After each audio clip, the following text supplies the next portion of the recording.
Tukisonga mbele mtazamaji, ni kwamba waziri wa usalama wa ndani Kipchumba Murkomen ametoa hakikisho kuwa uchaguzi mdogo wa eneo bunge la Olkalau unaotarajiwa kuandaliwa Alhamisi juma lijalo utaendeshwa kwa njia ya amani. Murkomen akionekana kumsuta kiongozi wa DCP Rigathi Gachagua kwa kuwanyima viongozi wa Linda Mwananchi nafasi ya kuzuru eneo hilo, akisema kuwa kila mtu ana haki ya kuzuru mahali popote nchini. Ameahidi kupambana na viongozi wanaofadhili wauni pamoja na wauni wenyewe moja kwa moja wanaohangaisha wananchi na kuhatarisha usalama wa kitaifa. Nimesikitishwa sana kwamba kuna viongozi ambao sasa bado wanaeneza chuki. Tumeona huko Olkalau kulikuwa na viongozi wa opposition na wa opposition wenyewe pia. Yaani wako wote wanasema wako united opposition. Lakini mmoja wa opposition anaambia mwingine wa opposition usikanyake Olkalau. Hapa Mlima Kenya ni ya chama fulani.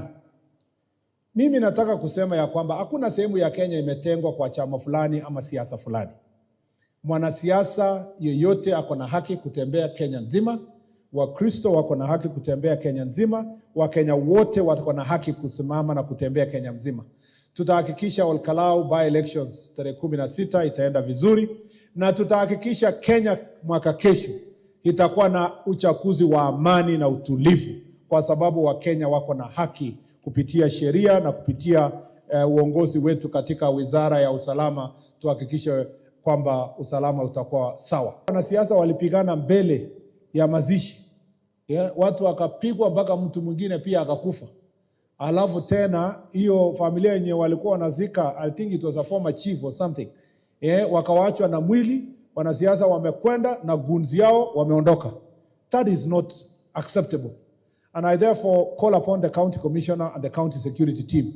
You must not relent in fighting gangs and goons in Kakamega and any part of this country.